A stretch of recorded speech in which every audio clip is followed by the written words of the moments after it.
Selamat datang di podcast The Changemakers. Ini adalah seri kedua dari banyak seri yang akan datang.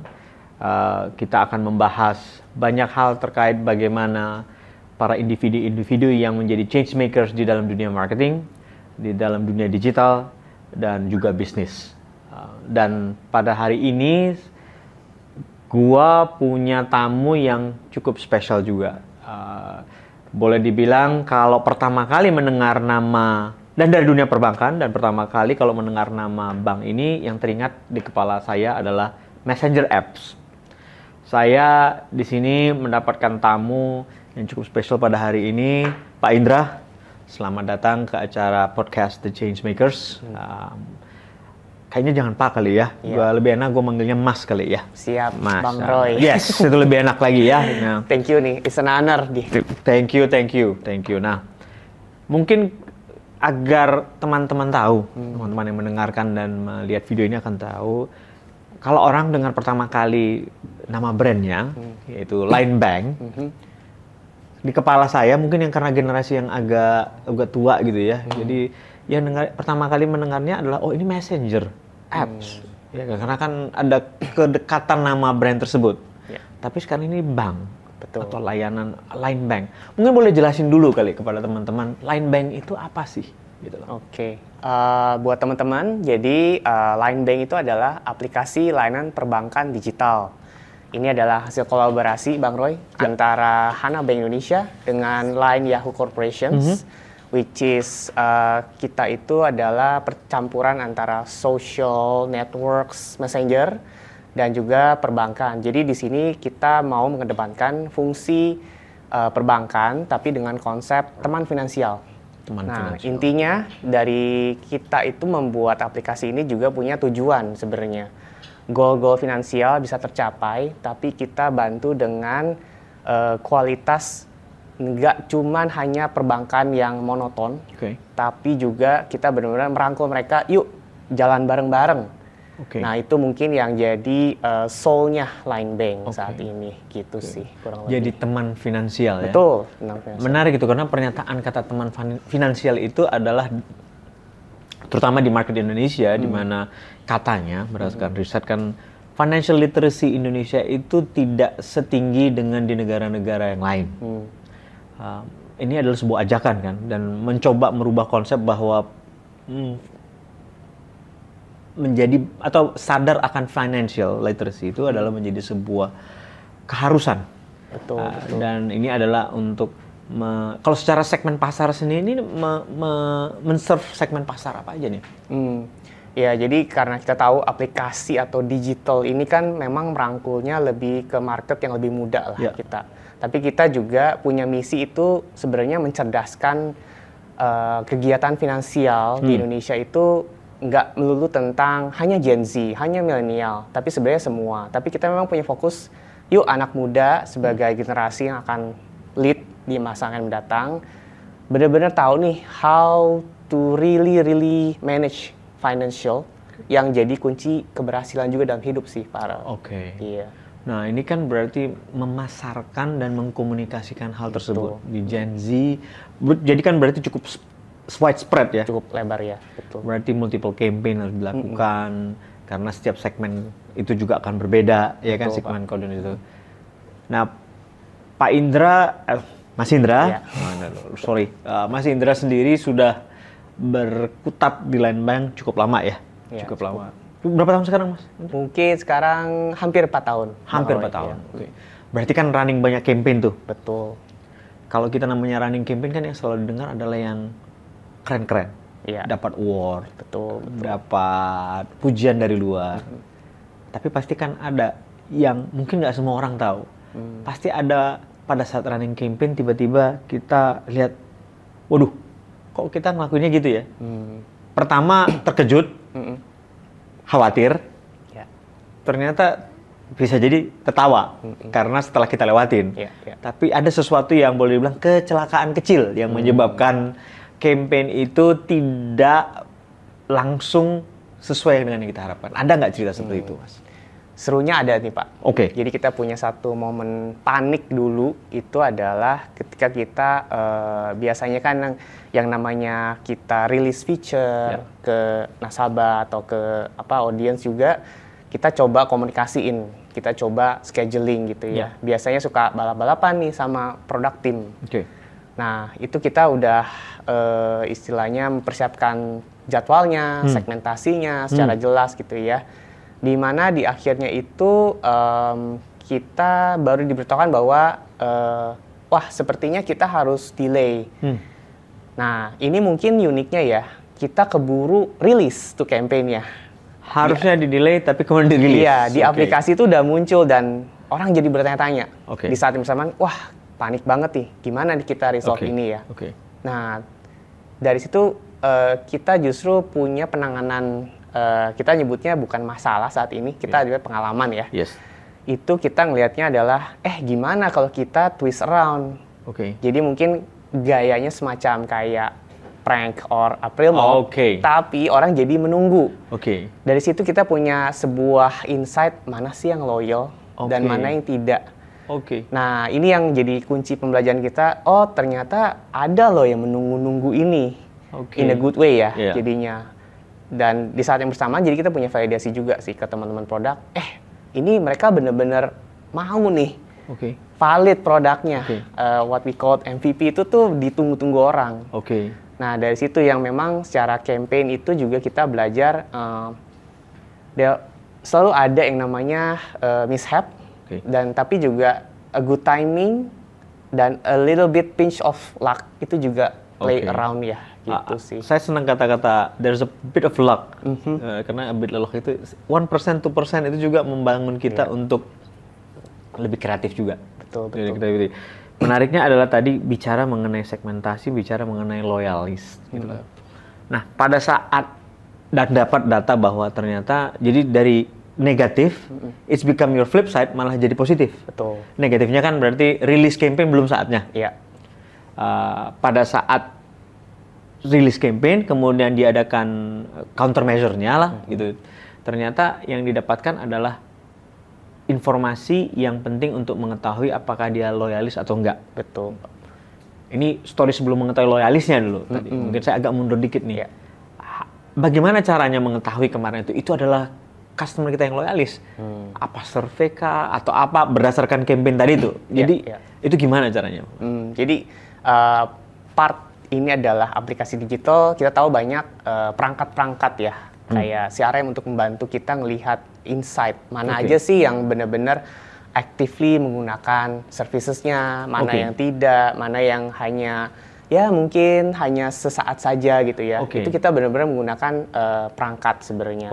Nah, di situ yang memang kita jadi tahu, oh ada nggak sih yang terbangun oleh kampanye yang what we so called salah ini. Notifikasi lah ya. Betul. Nah, itu yang jadi orang lihat, oh iya ya, ternyata kita ini bisa menggunakan orang loh yang tadinya nggak sadar. Nah, itu mungkin dari situ kita banyak melihat, membandingkan lah insight-insight itu dari waktu ke waktu. Oh, ternyata memang ada kalanya orang itu bisa teraih atau kita sebutnya reach lah ya, itu dengan cara yang beda-beda. Di situ juga memang kita belajar dari perangkat ini mungkin personalisasi. Ya, contoh yang paling basic ya Pak. Ternyata mengirimkan pesan di jam-jam yang berbeda, itu aja bisa menggugah orang yang berbeda. Itu yang mungkin banyak kita belajar sih Bang Roy. Jadi menarik tuh karena bicara mengenai bahwa ada perangkat dan tadi bicara mengenai loyalis dan dari notifikasi men-trigger dapat feedback atau insight yang ternyata dari notifikasi yang kita kirimkan itu berapa banyak yang merespon, kan berarti kan yang dilihat berapa banyak yang merespon dan membuka aplikasi kan. Betul Bang Roy. Dan ternyata dengan tadi perangkat atau tools tadi ya bisa menganalisa sebenarnya orang ngeklik, membuka aplikasi, terus melakukan apa selanjutnya. Dan dari situ akan ketahuan sebenarnya insight customer itu seperti apa. Yang aktif menggunakan aplikasi. Walaupun mungkin pasti di back end system dari sisi aplikasi ada terlihat. Tapi yang mana customer yang engage kepada notifikasi atau communication campaign yang dilakukan oleh Line Bank, mereka seberapa responsif dan bagaimana responsnya ya. Dan kedua, ternyata tadi bicara mengenai mengetahui mereka loyalis dan mengetahui how the push notification works juga kepada mereka, itu juga terbantukan karena ketahuan jadinya. Karena jadi kelihatan orang buka jam berapa, dan melakukan reaksi atau enggak gitu. Dan mungkin bisa jadi kampanye di running jam 10 mulai, ada yang buka jam 5, jam 4. Nah, perangkat ini yang memperbolehkan atau mempermudah pihak Line Bank juga untuk walaupun di start kampanye dari jam 8, tapi bisa jadi delivery-nya nggak semua jam 8. Betul. Disesuaikan dengan pembelajaran Roy atau misalnya Mas Indra sendiri itu membukanya jam berapa sebenarnya, dan inilah feed insight yang didapatkan itu tadi. Jadi betul, Bang. Menariknya itu jadi malah ada positif poinnya ya dari sebuah kesalahan itu. Kalau mundur dikit sebelum sampai mendapatkan positif point itu, kan ada segmentasi dilakukan. Ini apakah campaign widespread atau sebenarnya ada melakukan segmentasi dulu? Dan iya, jadi sebenarnya walaupun ya kita punya fokus di awal mungkin Gen Z misalnya gitu ya, kita tahu tiap Gen Z aja punya behavior yang beda-beda. Let's say morning person atau night owl, itu aja bisa beda gitu ya. Betul.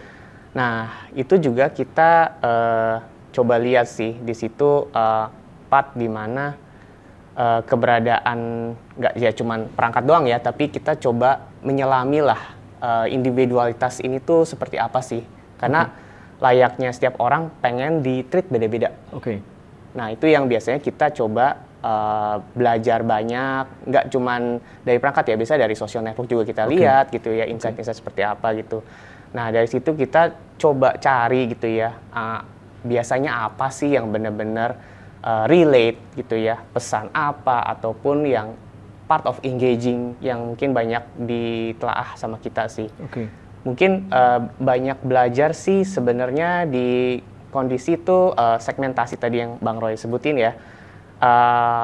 Di finansial atau mungkin lebih tepatnya di perbankan itu memang kita punya challenge ya antara segmentasi seperti apa yang diinginkan oleh bank dan segmentasi yang terjadi di customer itu juga biasanya nggak selalu match gitu. Karena ada satu yang berdasarkan behavior transaksional dia di perbankan. Betul, Bang Roy. Ada satu berdasarkan behavior dia di dalam aplikasinya itu sendiri. Nah, kita itu belajar untuk belajar di dua sisi ini, menyeimbangkan supaya kita tahu bahwa kita bisa memberikan communication yang tepat di saat nggak hanya tahu behavior, tapi juga kita tahu transaksional behavior dia, supaya kita bisa setidaknya membantu dia itu untuk secara finansial tuh, oh iya, ini diingatkan bahwa contoh misalnya harus menabung, menyisihkan uang untuk kebutuhan tertentu, ataupun kita bisa menawarkan kayak untuk fasilitas ketika dia membutuhkan di saat waktu tertentu. Itu yang jadinya segmentasi ini kita harus bisa lebar ya secara aplikasi atau implementasinya sendiri sih gitu. Jadi nggak bisa juga. Jadi boleh dibilang memang kebutuhan dengan perangkat, atau kalau saya boleh nyebut ya, marketing automation tools lah ya. Betul. Marketing automation tools di mana di belakangnya ada analytics, keberadaan data yang di-feed dari SDK atau software atau tracker yang ada di dalam aplikasi itu memang menunjukkan behavior mereka. Betul. Tapi kebutuhan, dan kalau marketing automation itu bisa mendapatkan data-data dari eksternal yang menambahkan atribut atau lebih menggambarkan ROI, itu malah lebih membantu juga segmentasi. Karena kan jadi kombinasi dua kan, bahwa sebenarnya bukan cuma hanya berdasarkan apa yang kita dapatkan dari real time data, tapi sometimes juga dengan perpaduan non real time data, di mana data transaction nanti disegmentasi lagi di luar dari sistem, karena peraturan perbankan juga disegmentasi di sana. Kemudian itu menjadi dasar untuk melihat perpaduan segmentasi back end system, perpaduan dengan segmentasi di dalam perangkat marketing automation tersebut bisa membantu untuk gimana menjadi marketing yang efisien. Iya, betul. Mungkin kalau saya boleh nambah sedikit, Bang Roy, mungkin di marketing automation itu kan ada yang namanya teknisnya adalah RFM ya. Itu banyak digunakan juga. Tapi kita biasanya pertajam di industri perbankan itu dari pengolahan data ya. Data yang terjadi itu banyak kita ngelihat bahwa pada akhirnya misi kita adalah gimana caranya kita bisa lift up nasabah A, nasabah B ini untuk secara finansial dia bisa kuat. Gitu. Itu yang banyak kita lakukan belakangan ini sih gitu. mungkin karena gue orang anak motor gitu ya, jadi yang mengaku sebagai anak motor, begitu nama RFM gue pikir ini brand baju, brand baju atau RFM itu apa sih sebenarnya? RFM itu Recency Monetary Frequency. Okay. Jadi kita tahu seberapa sering, seberapa lately dia menggunakan gitu ya. Dan kalau monitor itu yang lebih banyak yang digunakan fitur apa? Nah, itu kita banyak belajar dari marketing automation tools biasanya. Okay. Walaupun kita bisa bilang tidak akurat dalam artian insight ini harus dikombinasikan dengan multiple data entry ya. Betul. Jadi kita tahu benar-benar kayak oh ternyata seperti ini, dan biasa kita lakukan lagi kayak kalibrasi, pembelajaran lagi. Betul. Ya kita sering juga ngobrol di kantor itu mungkin kayak gimana sih machine learning do things. Kayak sekarang mungkin kita tahu zamannya AI. Mereka tuh belajar dari pola, dari pattern gitu ya. Contoh kayak orang melakukan pembayaran yang berulang, itu kita bisa tahu behavior seperti itu sih. Gitu. Jadi mereka menggunakan QRIS, mereka menggunakan, ini gue bisa dimarahin karena menyebut QRIS, harusnya Chris katanya ya. Chris. Jadi pasti bisa dimarahin orang itu. Ada teman gue soalnya yang akan memarahi hal seperti itu katanya, harus sesuai dengan namanya Chris. Nah, berarti data-data itulah yang menjadi feeder dan membuat tadi kayak recency frequency monetary dengan bantuan AI di belakang, mempelajari berdasarkan behavior itu, diekstrapolasi lagi dengan tambahan data-data di luar daripada sistem, meng-create dan meng-enrich si ROI itu sendiri yang ada di dalam marketing automation itu sendiri jadinya. Betul. Jadi dan reality memang sistem itu kan nggak pernah berdiri sendiri. Iya. Sistem itu apalagi di perbankan pasti banyak multiple system gitu. Ini walaupun sebagai marketing gitu ya, sebagai marketing, berarti sekarang seorang marketer itu harus tahu teknis dong ya. Karena kan harus ada integrasi, ada semi coding, ada apa gitu. Betul. Itu gimana tuntutan kepada seorang marketer? Datang masuk, gua harus belajar ini juga nih. Padahal belakangnya belum tentu punya pengalaman itu gitu loh. Iya. Very good question Bang Roy. Jadi mungkin marketing sekarang itu kalau kita bilang harus kayak semacam sebab bisa ya. Kita juga lama-lama belajar psikologi, belajar matematik, belajar data juga. Tapi dari situ kita tuh kita coba itu ngelihat di sisi human itu seperti apa sih Bang Roy gitu ya. Kadang-kadang data-data yang kita punya itu tuh kita rangkum dalam artian gimana sih kita approach seorang Bang Roy. Cara ngomong, waktu ngomong gitu ya. Itu banyak kita belajar sih dari situ gitu ya. Nah, kalau ngomong di bagian gimana marketing itu mungkin lately itu kita banyak ngelihat progressing teknologi itu ya part of tools sih sebenarnya.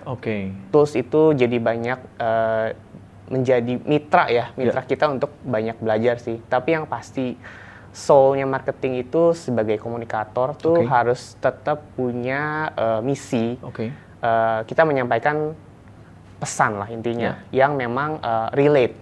Karena mungkin saya sedikit share bahwa Asia Tenggara, terutama Asia gitu ya, itu tuh punya method proximity. Kalau kita ngobrol itu kita mau jadi part of that satu grup biasanya. Iya, gue juga pernah ngerasain itu loh. Nah, itu mungkin Asia culture yang sebenarnya kita embed di marketing campaign biasanya. Jadi orang punya relat hal ya ke hal yang kita omongin gitu. Beda halnya kan kalau di Western orang lebih pengen merasakan experience baru. Kayak wah, bisa ya kayak begitu.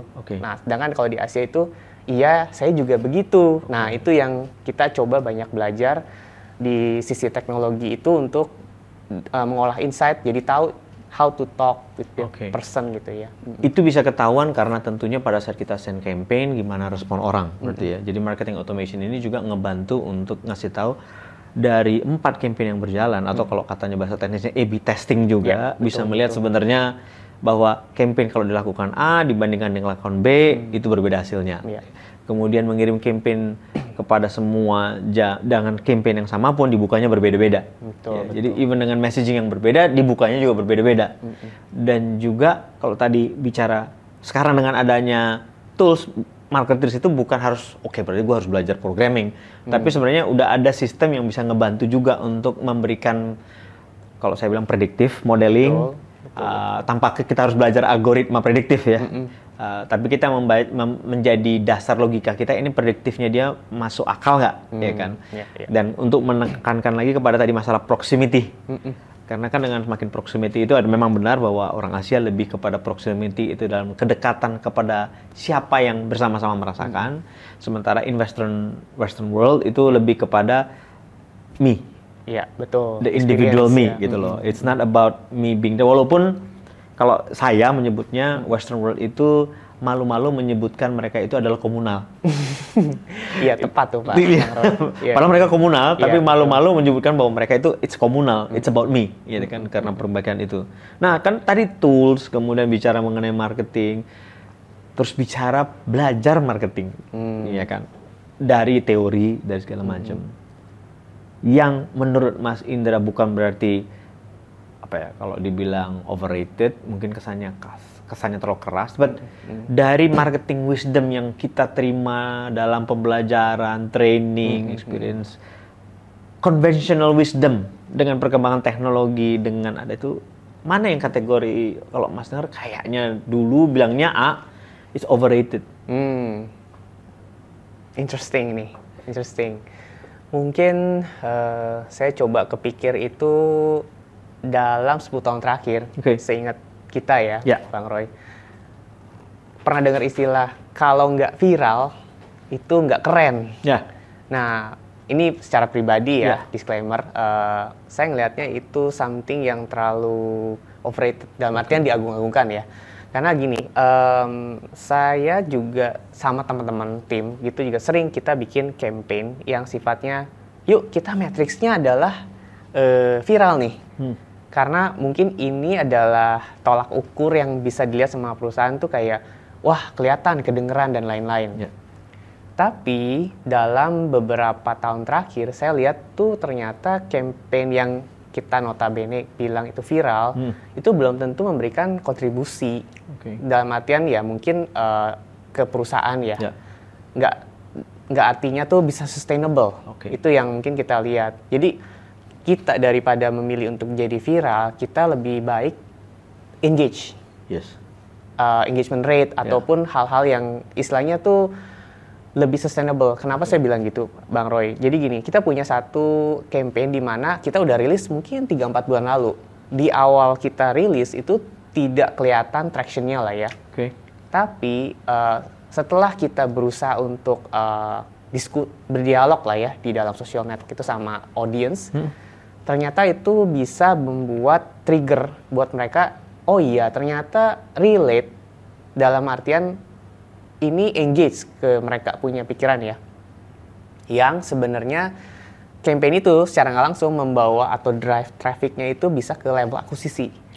Ini jauh lebih powerful dibanding campaign yang sifatnya viral sedikit sementara dan tiba-tiba bilang gitu ya. Nah itu yang mungkin saya belajar banyak sih lately di wisdom itu sih. Jadi kemampuan kita juga melihat bahwa it's not about viral, tapi juga kita lebih berbicara di level meaningful. Gimana kita bisa deliver message yang memang punya kontribusi lah ke audience sih, gitu Bang Roy. Kalau lihat sebut tadi viralitas, kemudian naik terus gone. Sekarang jadi lebih confident, it's not about virality, karena ini menurut pribadi saya adalah bahwa dengan adanya tools juga yang bisa melihat behavior customer di aplikasi kita, karena kan at the end of the day kan kita lakukan viralitas, apakah itu datang ke aplikasi kita? Kalau misalnya kaitan dengan aplikasi, apakah dia mendownload aplikasi kita? Bahkan mendownload aplikasi kita, belum tentu dia melakukan sesuatu. Belum tentu dia membuka akun banknya. Hanya cuma pada tahap download. Kalau zaman dulu kan kalau viral, oh iya downloadnya jadi naik. Tapi tidak necessarily orang akan melakukan satu gitu di situ. Nah, dengan marketing tools yang dipakai sekarang, berarti ini membantu juga untuk melihat titik viralitas dengan pada saat lihat aplikasinya terbuka, nge-download, dan bahkan setelah di-download, apa what's next-nya, dan kita harus melakukan apa, itu yang tadi kita sebut tadi, sustainability after viralitas. Jadi setelah dia naik viral, maka harus kita capture, dan kita harus menentukan, even pada titik onboarding dia, sampai pada dia melakukan kegiatannya. Gitu. Nah, Ini kaitan dengan apa ya? Itu berarti kan di dalamnya kita bicara marketing automation atau bahasa yang di beberapa orang menyebutnya CRM tools lah. Dan itu sudah menjadi, kalau saya bilang, kalau mungkin 4 tahun lalu adalah sebuah pengenalan, butuhnya sebuah marketing automation, sekarang menjadi sebuah keharusan. Ya, betul. Keharusan itu dalam artian agar lebih efisien dan lebih efektif, tanpa meninggalkan kita tentu harus selalu melakukan akuisisi customer baru kan. Betul. Tapi pada saat sudah kita dapatkan customer itu, bagaimana kita meleverage, karena katanya 80-20 Pareto itu penting sekali buat industri. Jadi bahwa actually the 20% dari customer kita itu akan will give our 80% of revenue. Correct. Atau pendapatan kita. Nah, hubungan dengan marketing atau CRM tools itu kan boleh dibilang love and hate relationship sometimes, ya kan? Tapi kalau kita bicara bilang love and hate karena ada di tools itu, tapi masih adakah yang kita masih tetap naruh di spreadsheet? Ya kan, spreadsheet masih kita taruh aja spreadsheet, nggak pernah kita taruh di sistemnya. Itu masih adakah seperti itu? It's become love of hate karena mikir, gue taruh dulu deh di sistem yang sheet aja, gue kerjain dulu, baru nanti gue testing di itu. Ya. Seingat pengalaman saya masih sih Bang Roy. Masih ya? Ya, interestingnya ya, kalau menurut kita itu kan selalu berbicara di konteks multi-level learning ya. Ada kalanya itu spread of data itu nggak bisa langsung terfokus di satu tool saja, karena kita juga belajar banyak dimensi yang kita istilahnya kita pelajarin lah ya. Kita juga banyak berkolaborasi sama survey organizations gitu ya, dan juga ada FGD. Lalu kita juga melihat ada tools-tools akuisisi juga. Jadi kita nggak lihat dari hanya satu titik saja biasanya. Point of view itu tuh kita juga bawa dalam artian untuk nge-retain customer, apalagi kalau udah masuk di marketing automation tools, itu kombinasinya tetap harus kita bawa sih, Bang Roy. Jadi kita ngelihat tuh memang kita pengennya integrated, semuanya mudah gitu ya. Tapi ada dimensi atau matrix lain yang sebenarnya it's not all about numbers juga. Kayak misalnya mungkin saya kasih satu case ya Bang Roy ya. Ada satu produk fitur bank yang lucunya nih, ketika traffic awalnya adalah lebih besar pria, tapi di ujung engagement rate-nya kecil. Prianya cuman hanya di awal saja. Betul, mereka tertarik banget gitu ya. Tapi di ujungnya dia tidak convert lah gampangnya. Itu adalah orang-orang seperti gua kayaknya, yang tertarik aja tapi don't do anything after that. Tapi sebaliknya, di bagian yang wanita mungkin trafficnya kecil, tapi engagement conversionnya tinggi banget. Ini lucu sih sebenarnya. Jadi kita coba belajar ngelihat, CRM tools itu berguna banget, tapi ada hal yang di luar kendali kita itu yang kita tetap ngelihat nih, oh ternyata ada nih sekian faktor yang kita harus pelajarin. Behavior itu ya, jadi kayak kita ngelihat, yes betul CRM ini memberikan data kayak misalnya contoh age layer dan lain-lain. Yang nantinya itu kita harus, istilahnya kita kombinasikan lah ya datanya dengan demografi, dengan behavior setiap city-nya. Karena mungkin, let's say di Surabaya lebih suka yang seperti ini untuk bagian prianya, sedangkan di Jakarta lebih suka seperti ini untuk prianya.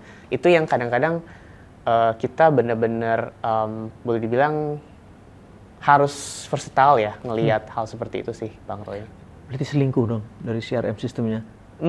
Aku sih nggak bilang ya, aku lebih ngeliatnya ada orang pihak ketiga dong berarti. Iya, mungkin suplementari terhadap insight itu tetap harus ada sih. So it's a love relationship still with the CRM tools, with the marketing automation. Betul. But have to admit ada hal-hal yang mesti ditambahkan lagi dari luar, gitu loh. Karena sebagai melengkapi gambar tersebut. Melengkapi. Apalagi tadi kalau bicara mengenai di awal campaign traction-nya tinggi, dibaca di marketing automation, tapi pada saat di ujungnya ini nggak bereaksi. Betul. Padahal kalau bicara mengenai source-nya kan di dalam marketing automation kita bisa lihat kan source-nya datang dari mana, kemudian kita bisa lihat juga bagaimana bukan time span time span lah, time span dia di aplikasi itu, karena kan tadi kita mengenai recency frekuensinya kan, kita bisa lihat bagaimana dia bereaksi dan melakukan sesuatu atau tidak. Ini malah ada yang tadi yang mungkin kalau kita bicara Pareto, 80% tadi yang prianya. Iya. Yang 20% itu wanitanya. Betul, Tapi 20%-nya yang generate outcome yang terbesar 80% tadi gitu. So tetap harus kita sebagai marketeers harus realize bahwa sebenarnya marketing automation ataupun CRM itu is part of a bigger ecosystem yang harus di-maintain ya. Harus di-maintain. Nah, yang menyebabkan kadang-kala kan bagusnya tools kan to extra extent dia akan memberikan rekomendasi. Dia juga ada artificial intelligence-nya, AI-nya. Sekarang apalagi di zamannya generative AI ya kan. Di marketing automation kan sekarang sudah bisa buat copywriting-nya, udah ngebantu, udah segala macam. Yang pernah nggak kejadian sesuatu yang quote unquote nggak disengaja dalam melakukan marketing campaign yang basically setelah di-create segmen di marketing automation pada saat ngejalaninnya tiba-tiba ternyata ada bahasa diplomatisnya mishap lah atau aduh kok gitu. Nah itu menjadi horor. Mungkin tadi kan kalau tadi bicara yang pertama kita kecepatan, bukan saatnya.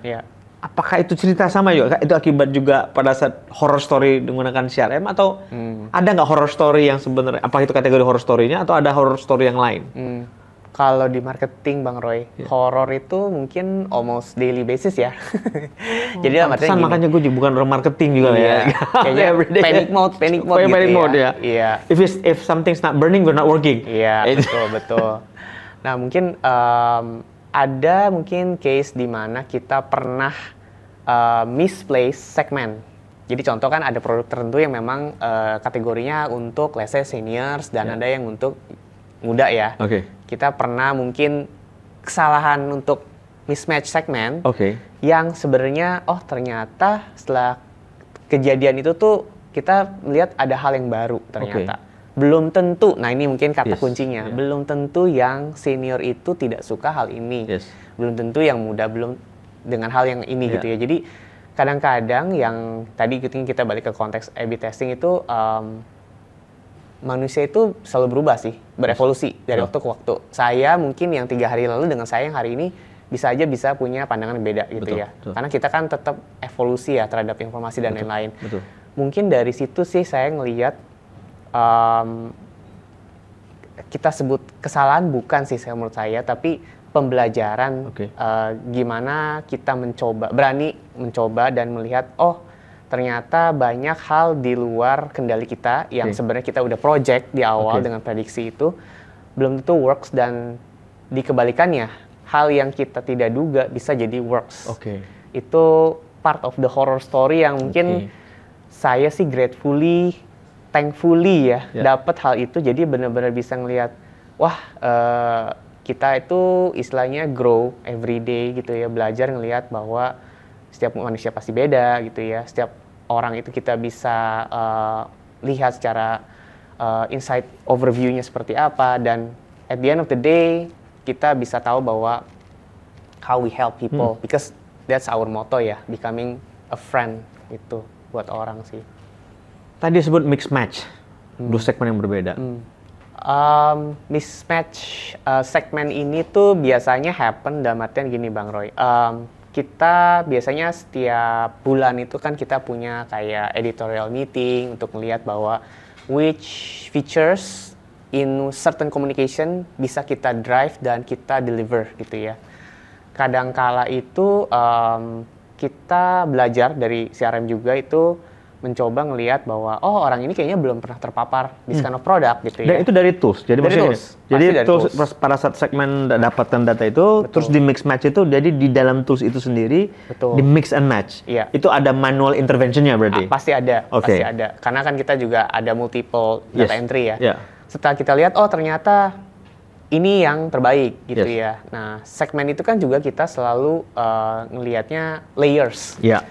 Umur berapa, gender mana, kota di mana, dan bener-bener kayak paham, oh iya, hal seperti ini yang kita harus coba gitu ya. Tapi kadangkala mix match ini juga the good thing is kita ya dalam tanda kutip ya Bang Roy, kita coba sih biasanya twist around supaya kita juga dapat yang namanya pembelajaran baru lah intinya. Tapi segmen ini jujur nggak bisa 100% rely juga di satu entry point sih biasanya. Tetap harus evolving dan harus istilahnya dikemudikan dalam pakem yang baik lah intinya. Kita juga belajar kan mungkin sekarang kondisi data itu harus benar-benar bisa dipertanggungjawabkan lah Bang Roy. Itu yang mungkin banyak kita memahami bahwa kita sebagai pihak industri yang harus bertanggung jawab lah. Belajar bahwa segmen ini harus bisa dikendalikan secara aman intinya. Kurang lebih gitu. Apalagi menjadi seorang marketeers di dunia perbankan berbeda dengan seorang marketeers di dunia FMCG. Kalau menurut saya kan marketeers di perbankan itu dengan ada kaidah-kaidah dan ada harus mengikuti regulasi-regulasi yang ada kan. Betul.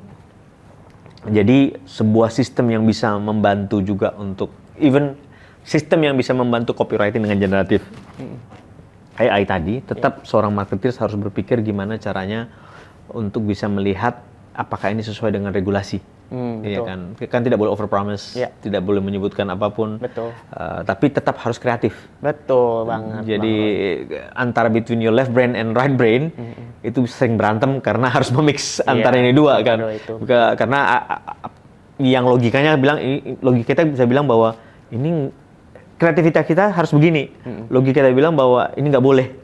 Jadi harus benar-benar carefully even dengan generatif AI. Tadi nyebut ada menarik karena people keep changing. Saya jadi teringat bahwa memang benar, minggu ini mungkin saya akan lebih aktif membuka email. Minggu berikutnya, saya mungkin akan hanya lebih banyak aktif membuka push notifikasi. Ya, betul. Marketing automation menurut saya salah satunya adalah membantu itu. Membantu mempelajari bagaimana fluiditas manusia itu. Tadi kalau bicara mengenai fluiditas manusia, manusia itu fluid. Jadi nggak bisa di-capture satu screenshot of window behavior-nya dia ini, baru kemudian akan dirubah lagi seperti apa. Mungkin yang zaman dulu sebelum adanya era marketing automation tools, kita nebak-nebak ya. Ya, benar. Kita nebak ini berubah nggak ya? Terus kita menggunakan konsep golden hour saja sebagai golden hour karena riset menyatakan itu. Tapi sekarang benar-benar to the individual level sudah bisa mengetahui sebenarnya golden hour ROI itu berbeda dengan golden hour. Betul Bang Roy. Jadi segmennya sama, tapi secara golden hour-nya bisa berbeda. Tapi tadi menarik karena menjadi sebuah horror, tapi menjadi sebuah pembelajaran. So every horror yang kita alami, we always harus bisa berpikir bahwa itu adalah bagian daripada kita bisa jadi pembelajaran untuk perbaikan. Karena saya tadi menarik, di awal Mas Indra menyebutkan bukan pengalaman buruk, tapi adalah pembelajaran. So every mistake itu akan bisa dipelajari. Marketing tools atau teknologi membantu untuk percepatan pembelajarannya dan bisa melakukan perubahan dengan cepat. Itu ya. Itu. Nah, kan internet ya seperti kita ketahui ada satu periode internet booming very fast. Dari kalau kita bicara mengenai AI aja, kan dengan adanya internet ini perkembangan AI juga semakin cepat kan. Karena artificial intelligence mempelajari semua yang ada tersedia secara digitally. Ada pasti yang menjadi viral. I don't want to lose viral, tapi ada yang semakin banyak dibicarakan. Karena viralitas itu menurut saya itu hanya spike satu, tapi bukan banyak dibicarakan necessarily mean viralitas. Banyak dibicarakan bisa jadi karena sustainable, ya kan? Tapi kalau kita bicara mengenai viralitas, tetap nggak bisa kita hindari. Manusia itu ada juga senang dengan viralitas. Bukan, saya ulang. Manusia itu akan bisa menyebabkan viralitas karena banyak yang menyenangi apa yang dilakukan itu. Kan viralitas terbentuk karena sekumpulan manusia sepakat bahwa itu disukai, Iya. jadi suddenly spike. Iya. Apakah itu di-influence atau nggak di-influence? Sebagai seorang marketeers, melihat itu akan terjadi viralitas, kemudian dengan ada marketing automation yang menganalisa ini semua, what's your golden rule to say, no, let's stop. Let's look at it first. Should we follow that meme? Should we follow that viralitas? Or no, look at our audience. So, what is your golden rule? Very interesting, Bang Roy. In doing campaign, terutama kan kadang-kadang kita suka riding the wave ya. Yes, riding the moment katanya, yes. Ya. Tapi kita harus selalu diingetin sih, yang namanya every brand itu pasti have their own personality sih. Okay. Nah, dari situ kita harus berangkatnya, what is our personality, Okay. and then how it relate to us. Yang pasti kan kita selalu punya, terutama di Landbank itu punya hashtag cara lain. Jadi how we do it differently. Viral itu kan konsep awalnya dari more people relate, the more viral ya, Bang Yes. Roy. Nah, sebenarnya kita tuh ngelihatnya mungkin partnya itu harus stop a while and see this content atau this campaign itu serve us or not. Okay. That's the most important thing. Okay. When it's not serving us dan memang mungkin bukan personality kita, Okay. itu juga kita nggak artinya kayak oh tidak, bukan. Tapi juga tidak artinya kita let's jump in. Kita benar-benar harus belajar menganalisa bahwa if it's for us, then kita juga bisa istilahnya Bang Roy itu lebih ke let's contribute to the positive way on this campaign yang lagi memang naik daun lah intinya. Dan baru dari situ kan orang akan melihat bahwa memang ini adalah hal yang positif, memang untuk kita naikkan ya gitu. Itu yang biasa kita lihat sih Bang Roy untuk golden rule-nya. Saya senang dengan ada kata personality karena latar belakang saya dulu di dunia media sosial juga, Twitter segala macam, digitally. So if kita mundur nih ngelihat Landbank brand, personality kan itu human traits kan. Betul. So what is Landbank human personality? If to be defined as a human. As a person, Bang Roy, Yes. berarti ya. Figuratively itu konsep kita gini. Konsep kita adalah a friends, then we do differently, which is cara lain, gitu ya, cara lain ngebang. If I can mention some celebrity name ya, mungkin the closest would be Isyana Saraswati. Oke. Karena caranya beliau untuk membawakan suatu konsep kreatif itu totally different. Original. Yes, dan mungkin teman-teman ada yang tahu bahwa beliau kan nyanyinya mungkin dari yang levelnya high pitch sampai Yes. yang pop itu very wide range ya. Betul. Tapi cara membawanya sangat beda. Nah mungkin the closest would be her dengan kepribadiannya yang lebih quirky, unik lah kita sebutnya ya. Sehari-hari mungkin kalau ada yang pernah lihat di media tuh ternyata seorang Isyana seperti ini ya di belakang layar. Oh ternyata pas lagi nyanyi seperti ini ya. It's quite different lah. Mungkin beliau sih yang paling Personality-nya closest ya. that to be presentnya seperti itu Iya. ya. Creativity menyesuaikan dengan audiensnya juga, Betul. tapi punya soul-nya, bukan cuma hanya mengikut. Ya. Gitu. Jadi dan kalau saya boleh summary, marketing automation tools ataupun marketing technology stack itu akan membantu Mas Indra untuk merealisasikan personality itu berarti ya. Betul Bang Roy. Itu maksudnya salah satu perangkat yang setidaknya kita bisa terus belajar Yes. gitu ya. Karena kita tahu belajar itu tidak pernah ada berhentinya ya Bang Roy ya. Like human personality Betul. has to learn. Selalu berubah dan ilmu ada yang baru dan saya selalu punya slogan the more you know the less you know actually. Yes, true. Jadi itu yang mungkin salah satu hal perangkat itu jadi suplementari kita untuk belajar terus sih. Oke. Terima kasih banyak Mas Indra. Thank you juga, Bang Roy. Sebelum kita tutup, what is the 3 things you're going to say to the audience as a marketeers who's using marketing automation to become a change makers Oke. like you? 3 things mungkin I'm gonna summarize in one sentence probably Okay. ya. Keep learning and do things differently itu penting banget. Terutama kita as a marketers knows bahwa every person itu unique. Jadi kita tahu banget part of us itu bisa connect with others. That would be it, Bang Roy.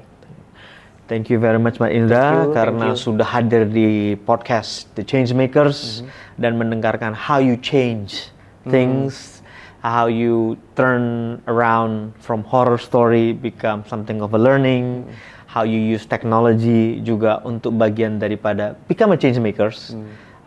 Dan I'm looking forward to hear you, to see you out there outside of this podcast, to make those changes dan menjadi tadi teman finansial. Ya. Terima kasih Mas Indra. Thank you Bang Roy. Thank you ya. Thank you. Thank you. Terima kasih. Terima kasih teman-teman karena sudah bersama kami di dalam podcast Changemakers. Sampai ketemu lagi di seri berikutnya podcast Changemakers dengan tamu kita yang istimewa. Terima kasih.